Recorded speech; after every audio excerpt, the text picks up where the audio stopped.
Well, greetings, and thanks for joining us for another episode of Lightbulb Moments, episode number 155.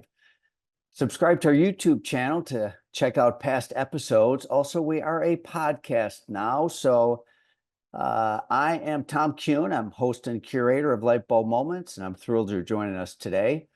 A light bulb moment is a moment that is a sudden realization, enlightenment, or inspiration. And remember, you can't start a fire without a spark.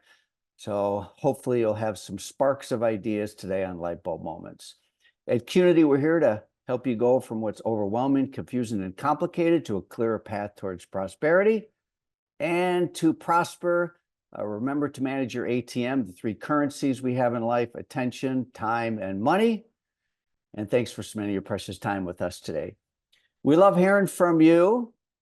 And speaking of hearing from someone, you soon will get to meet Gaylen Paulson, who's Associate Dean and Director of the Texas Executive Education and a very, very big part of a successful Phil. So we're going to be getting to Gaylen very shortly here. Check out some last episodes. In fact, most recent episodes were different professors or members of the University of Texas business community. Great session with Gay Gaddis.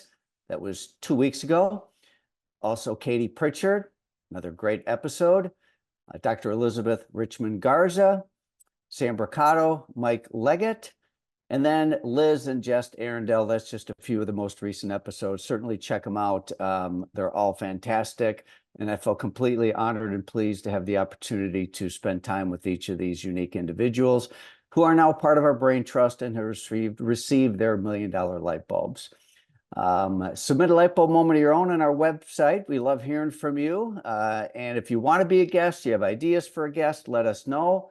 A shout out to a few of our sponsors, Lightheart Sanders, the CPA firm. They've been a legacy sponsor almost since the very beginning of Lightbulb Moments, as well as Green Circle Salons as a sponsor, and then Forest. Upcoming dates, well, not too early to talk about the dates next year for the Phil, which are going to be May 18th through 20th. Early bird pricing actually has expired. We'll do through another round of early bird pricing, but it was amazing how many people have already signed up for this conference for next year. I think we have more people signed up right now than we had at the end of the year last year for this year. So really excited about next year. We're already deep in planning. So we will be offering another round of early bird pricing. It'll go up a little bit from what we had through the end of May. So stay tuned for that. Also, upcoming dates as a follow-up to a three-part series I did on succession planning. I did 3 different live webinar series that I actually recorded to address certain things related with succession planning. Part 1 was myths and traps. Part 2 was valuations. And then the part I did last week was readiness. And those are available.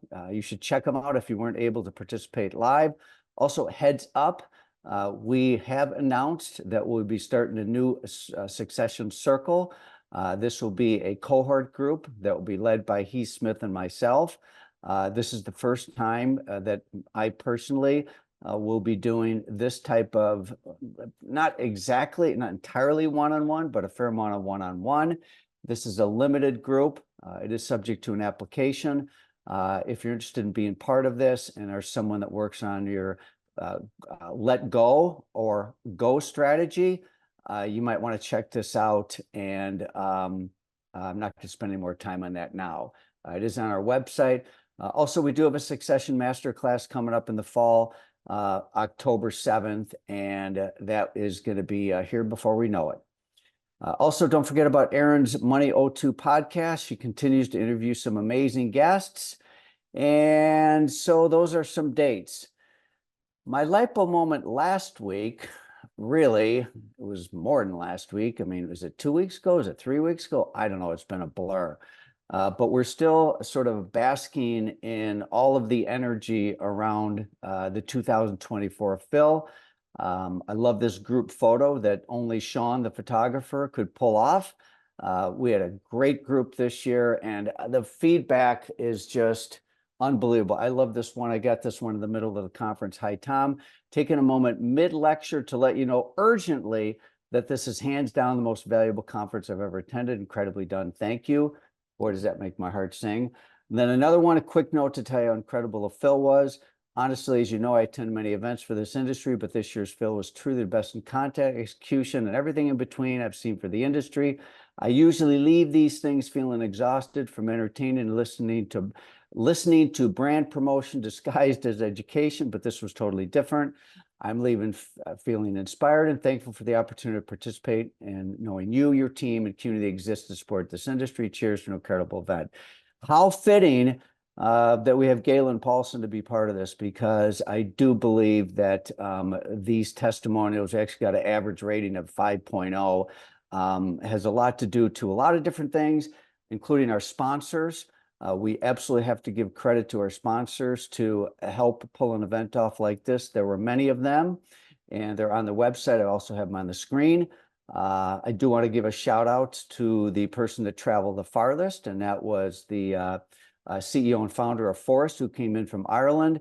And so thanks to Forrest, and also Ronan for being there and also sponsoring this podcast. Shout out to the team, the event team, and the Qnity team. Did an incredible job. Michelle Schuster and JP were the anchors behind this whole event, and it took a big village behind them. A lot of photos to come out of this, some killer 9 grids, and I could spend all day talking about the Phil. I won't, but so many people to thank and so many lessons to come out of it. My Lightbulb moment this week is actually something that we announced at the Phil, and that is our next Qnity Institute study. I think I've been rumoring this a little bit, but it is official on a go-forward basis. We will be doing a 2024 Salon P&L benchmark study. And we're going to be addressing the question, what is the average profitability for a salon based upon recent relevant data? We hear it quoted all the time that the average salon's profitability is 2 to 5%. I would tend to subscribe to that number, but it's also a lot easier to subscribe to a number if you have actually data to back it up. And in the absence of information, people will make up their own stories about profitability, high, low, in between, whatever. And it's really time to do an updated study on P&L and benchmarks. Salons are running their businesses without or with old, untested, or no data. Benchmarks are in question post-pandemic. And the last full study that was done on profitability was back in 2014. It was an unprecedented study in collaboration with the UMass Boston. We are going to repurpose a lot of the methodology and a lot of the things that made that study such a great success. Participants in the P&L study will be getting a P&L scorecard. Again, something we have not done in 10 years, just because of everything that goes into producing a study like this. The study period is going to be from July 1st through the end of August. And then the information will be available in time for fall conferences. It'll include a survey, uploading some P&L data. Everything will be subject to non-disclosure, confidentiality, and the standard of all the other studies we've done.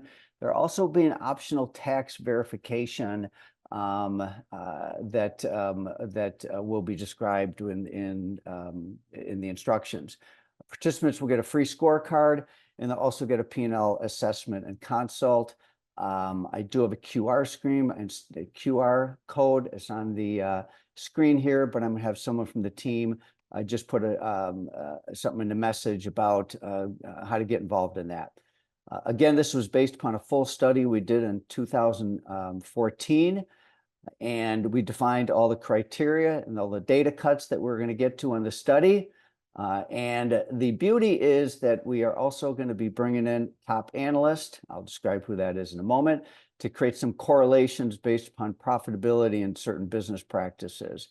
The team will consist of myself, as well as Bruce Kellison, Director of University of Texas Bureau of Business Research, and then Matt Camer-Kerwick, Senior Research Scientist, U Texas.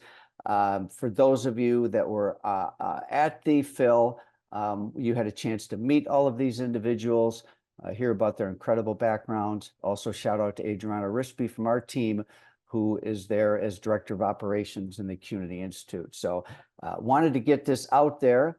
And our data partner on this is Lightheart Sanders. We vetted different options in terms of who the P&L data should be submitted to. The fact that Lightheart Sanders has already done benchmark studies in the school business, and they have a jump start on this. They are going to be a data partner on this, which we're thrilled about. So that, as well as this partnership with members of the U Texas community. Okay, boy, that was a mouthful. So at this point, I have the opportunity to introduce Gaylen Paulson, who's Associate Dean and Director of Texas Executive Education. I put his bio up here. It's a shortened bio. He could have a very long bio. But research and teaching focus on how to, and I'm just going to say this sentence because I love this so much, on how to interact strategically with people, including in negotiations, conflict management, persuasion, change, and interpersonal communication.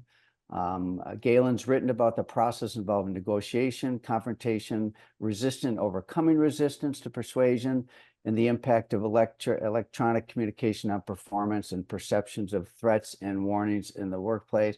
Gaylen, how are you this morning? Hey, Sam. Good morning. How are you doing? Well, you know, I commented that when I was speaking to you, when we did our prep session, is that I had every single member of all of our presenters I did a podcast with before the conference, except for you. Gay, Tamara, all of them. And it was scheduling and all that. But you know what? As life goes, it's perfect.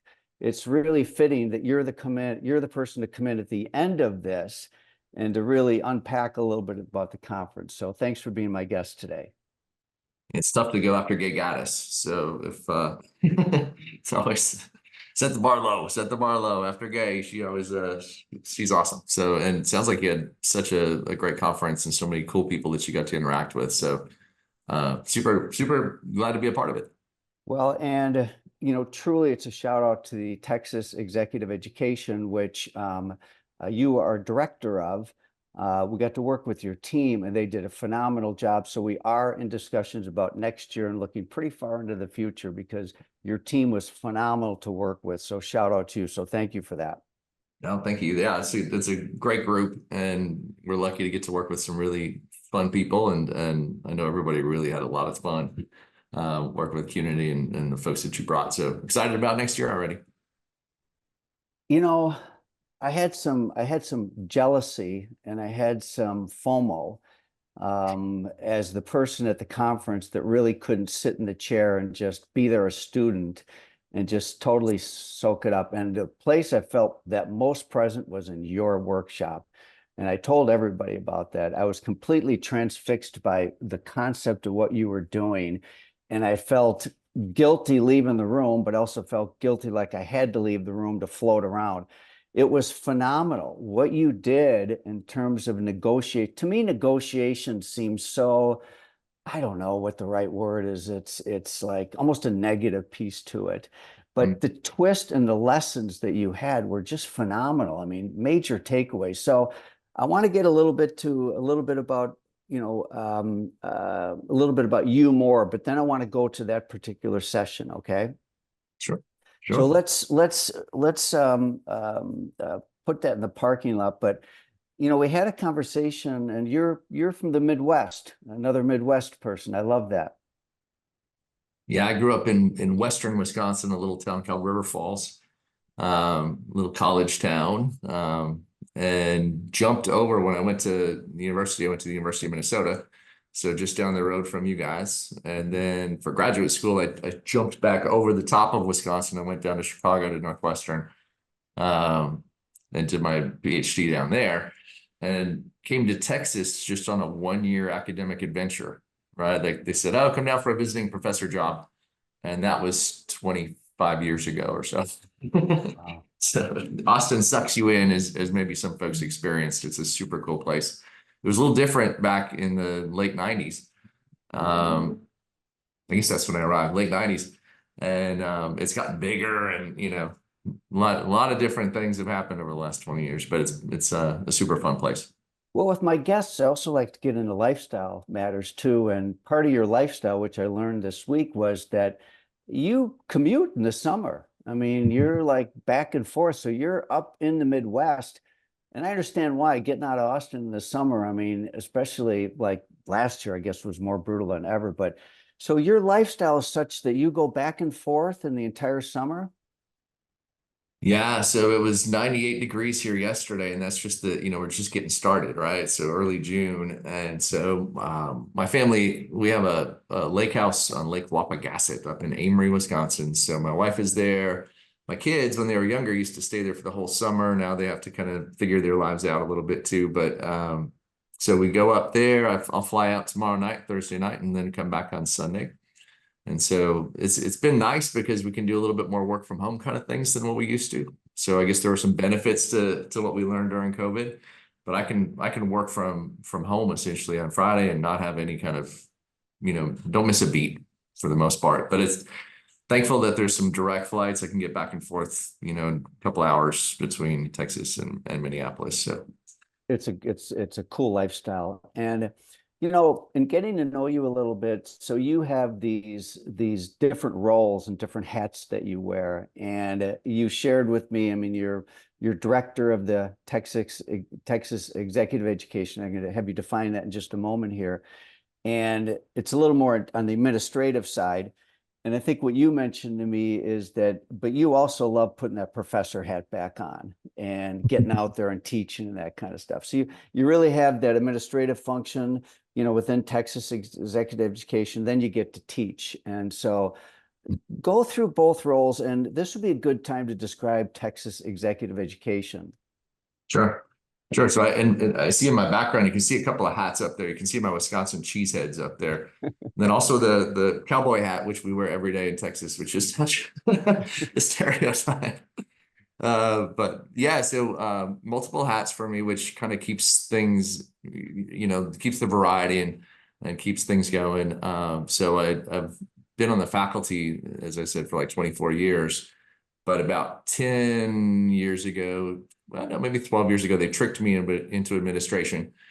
And so I kind of took off my general teaching responsibilities when I took on the dean role here. And so Texas Executive Education, what we do is all the non-degree kind of work. So things that people are coming back and learning, something on Thursday that they're going to try and put into practice on Monday, which is super cool. So, I mean, I loved teaching. I taught lots and lots of MBA students here at Texas, but they're like full-time immersed in what they're doing and may not be applying things for a couple of years.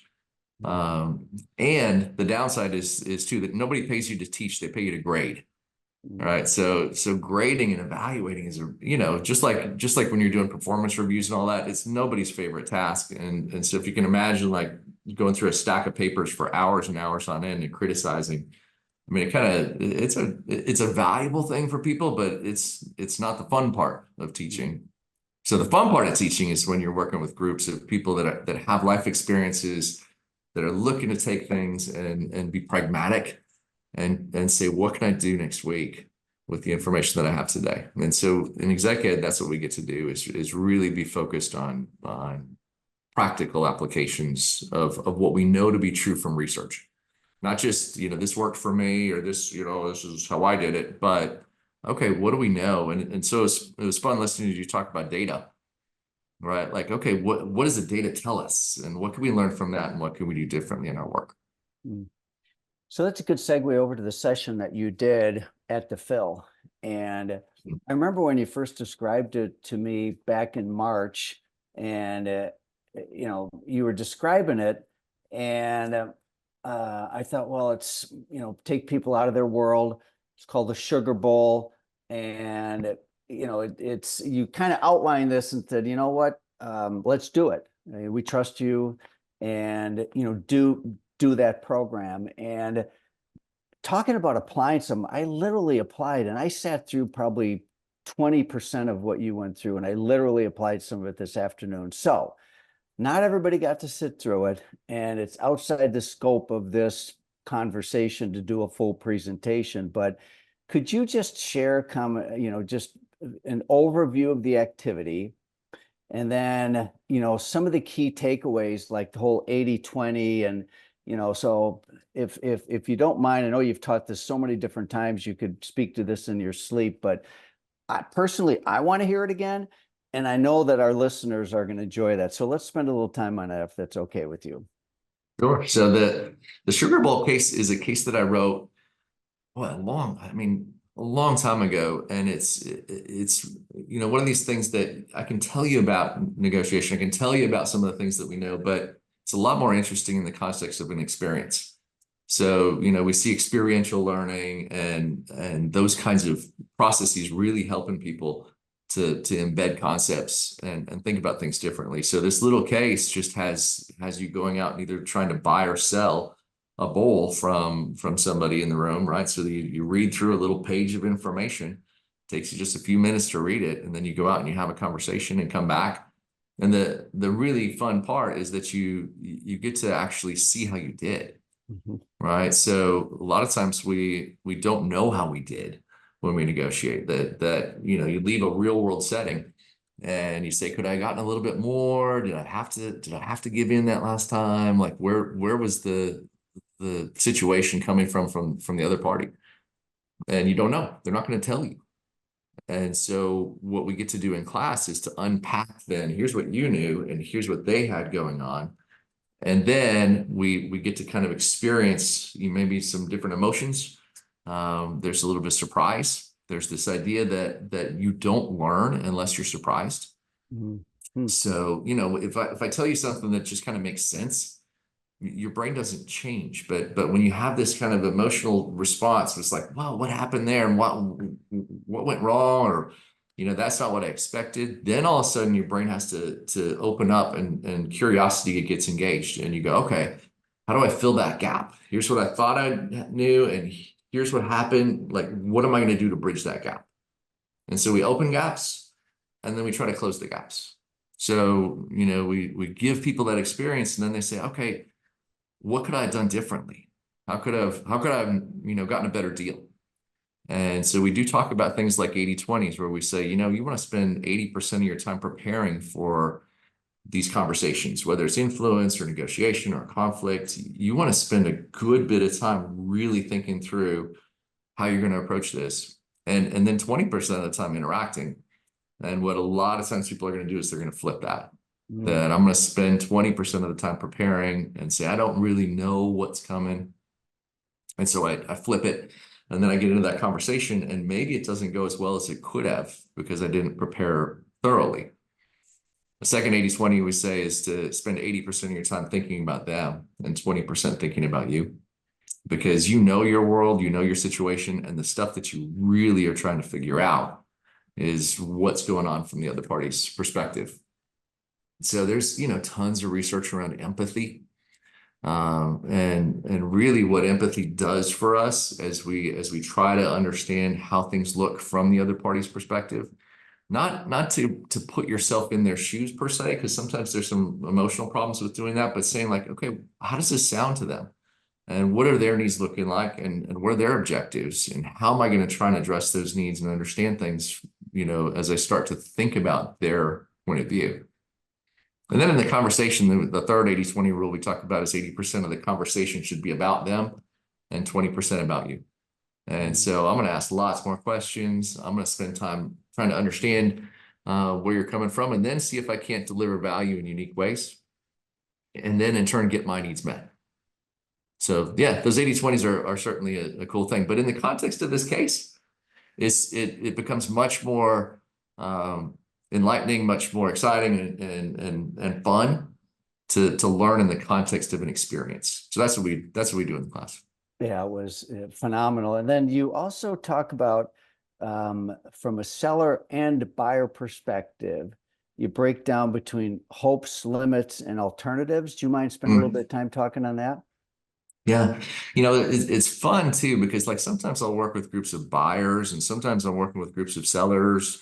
If you're a supplier or if you're a buyer or a procurement person, it's like, okay, you know, uh, I'm going to be the buyer in this case or in this experience, and I'm always a buyer, right? And it's like you might actually do better by being in the seller's role for once, right? Because that's going to teach you some things about what it looks like to sit in that other chair, Mm. right? But the key thing is, as we said with those 80/20s, it's like I gotta live in their world. So when we talk about people's hopes and their limits and where those comes from and what your alternatives are, I do that for myself, and that doesn't take too long. Like here's what I'm looking for, and here's the worst case scenario for me.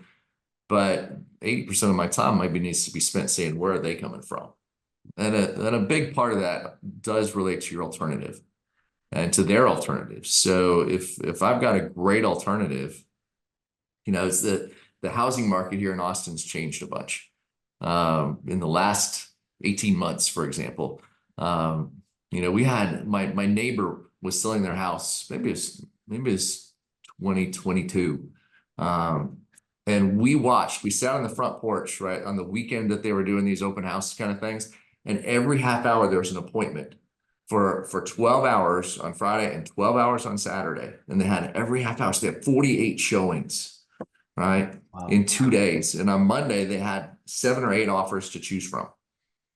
And so they were in an awesome position, right? Because they had so many alternatives. And everybody wrote them a love letter, right?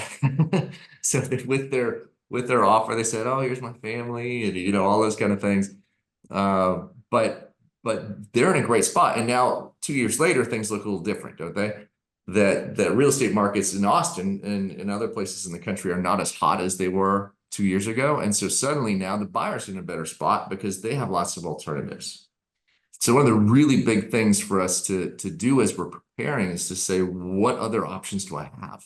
Mhm. And can I cultivate some new options so that I don't just put all my eggs in one basket? Because I'm disempowering myself when I have multiple clients, when I have multiple suppliers, when I have lots of choices, negotiation becomes a fun process.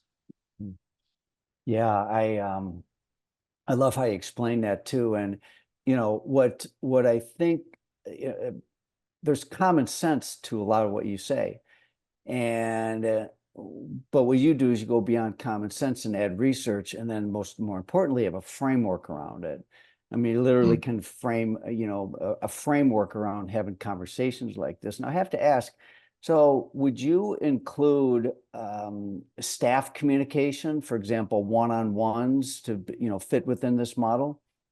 Sure. Yeah, sure. So, a lot of what we do on a daily basis in an influence environment, and I think of negotiation as just mutual influence, right? Um, but when you're influencing people, it's really, critical to say, how are they going to hear this? What does it look like from their point of view? How is it going to be received? And can I modify my message? Can I craft my message up in a way that's going to be really well received? Right. And um, I'll tell you a light bulb moment for me yesterday. So we're running a course today. The last 3 days we've run a course in collaboration with the F1 track here in Austin at the Circuit of the Americas. Yeah, I knew And that was, keep going, keep going. yeah, so I was out there yesterday. People were driving 150 miles an hour around the track, and they're learning all kinds of things around teamwork by changing tires together and doing all this work. And I mean, super cool. They did a day in the classroom, day in the track. They're back in the classroom today. But one of the topics that came up yesterday was this idea of calling people in instead of calling people out. And that was a light bulb moment for me because I was like, that's really interesting. If somebody's not performing, so there was somebody who had kind of wandered off away from the team and was kind of distracted, and it's like you could call that person out and say, "Hey, come on, like what are you doing?" Or you can say, "Hey, we really need you, and you bring a lot of value to us, and here's how we could really use your support right now." And you call them in, not call them out, right? And so interesting things to kind of see as you're working with your staff, right? It isn't necessarily just about me, trying to trying to push people. It's more about like, okay, let's go. Come on, let's go together on this thing and kind of rally people in those conversations. You know, I have to think that within the confines of a major university that has a whole menu of different classes that, you know, have to serve a purpose for degree and grading purposes, whatever.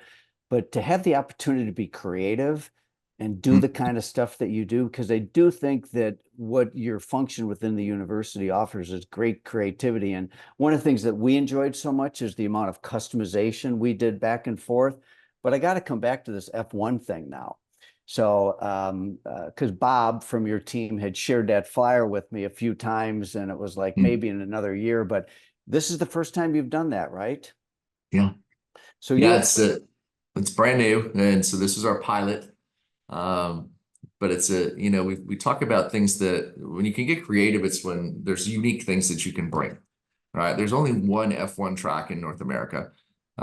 There's a road race in Miami and a road race in Vegas, I guess. But if you want to, look at Formula One, and so many people have been watching Netflix, right? And that new was it Drive to Survive, I think it's right. called, Yeah. right? It's like I didn't understand F1. I didn't know anything really much about it, even though there's a track here for the last 12 years. I've been to the race and whatever, but you start to understand the personalities behind things and all the technologies and all the things that are going on. It's a fascinating sport where, like I think a team is like $300 million to run or $400 million to run every year.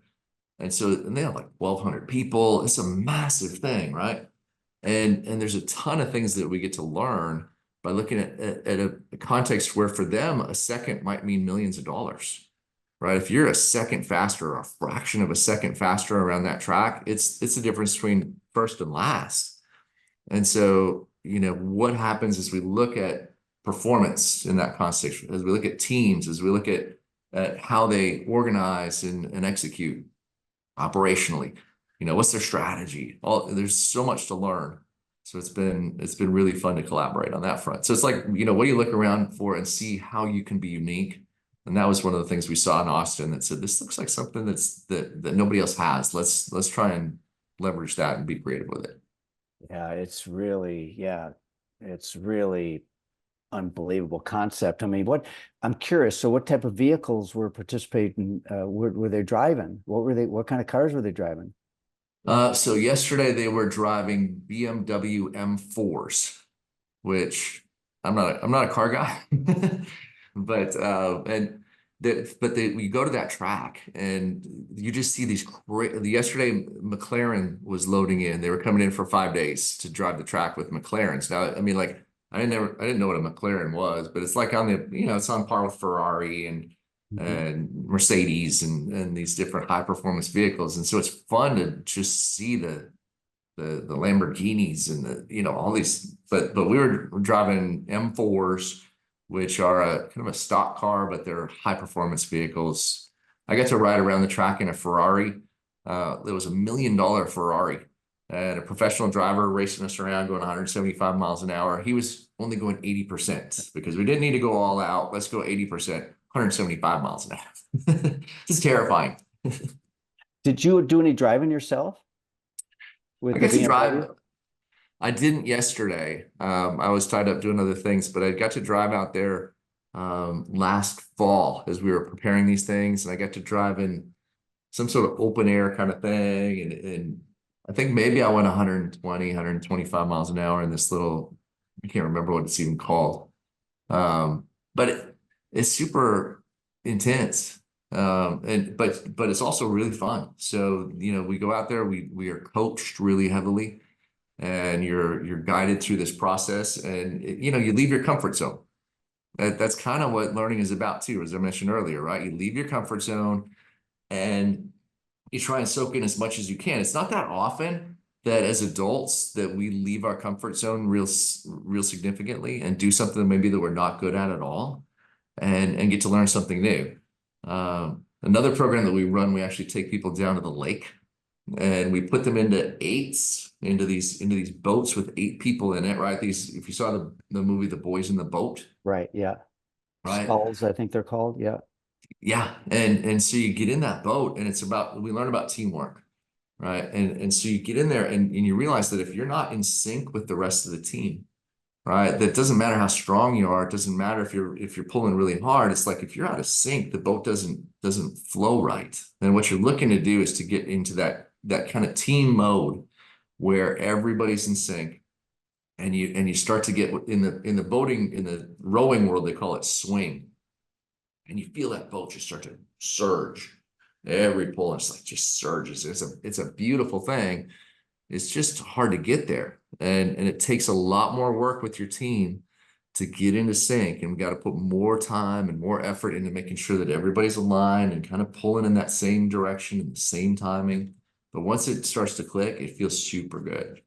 Yeah. Wow. Yeah. That's, I love that idea too. I mean, I saw some of them out on the lake when we were there in the month of March, and, just watch them in the morning, and Mm. how much, how synchronized they all need to be, and what a level of perfection that does require. So, well, what is your second favorite thing to teach? So we did we talked to you about the Sugar Bowl activity. What's your second favorite thing to teach if we have you back next year? Uh, Or do you need a moment to think about that one? yeah, like we get to do so many fun things. I do, a lot of negotiation. I do creativity things that are a lot of fun. What do you do in Whereas, creativity? yeah, it's, so I kind of pull from all kinds of different research and different areas, and sample and kind of go like, okay, what does it mean to try and think more creatively? A lot of times we think that kids are more creative than adults, right? And that somehow we like squeeze out and wring out the creativity out of people through the education process, right? And it's kind of true, but really kids are more creative with a small C, and adults are more creative with a big C. That small C creativity just says we're thinking differently, but big C creativity means you're thinking differently with a purpose, Mm. right? So like, you give a kid a gift, and a little kid, you're at these birthday parties and it's so painful because you got to watch them open all these things, right? And they're playing with the paper and they're playing with the box, and we're like, hey, come on, focus, kid. Like, let's get to the gift. And we say, oh, look how creative they are. And it's like, okay, sort of, I guess, they're thinking differently. With adults, like nobody's going to give you any prize at work for putting the box on your head, right? And saying, hey, good work, because that was really creative. It's saying like, okay, can you be creative with an end goal? Mm. That somehow you're pushing things forward, that you're doing things differently in ways that people find value in. And so, I mean, like y'all are in a creative space, right? Where people have really creative kind of flow, and it's saying, okay, how do you do that in a way that people can really value? And we all can. Uh, Mhm. it's just to really provide people the space for it and provide people the right opportunities, recognizing that your creative breakthroughs are probably going to come right in the periphery. It's not going to be the core of what you do, but it's going to be like you're bringing in something from over here, some unique experience that you can kind of change things on the edges, or you become an exporter where you take things that you're doing that are creative here and you kind of push it over in this direction into some other tangential field or some other tangential area. Well, you've got me super curious on this, and perhaps that's what we'll have you do next year. I love this topic. So, all right, I'm watching the clock here. Gaylen, what a great guest you are, and so appreciate you taking the time today. And again, shout out to you and your team, and for what really is I couldn't ask for more from a partnership standpoint. Really, I mean, it just shout out to you and your team, incredible. So, and Pleasure. Pleasure. so this is not our last conversation by any means here, of course. And you do have something coming to you. Let me see. Let me make sure I've got a picture of it. I don't have it with me today because I'm on the road. But we will be sending you your $1 million light bulb. And so that will be officially indoctrinate you into the brain trust.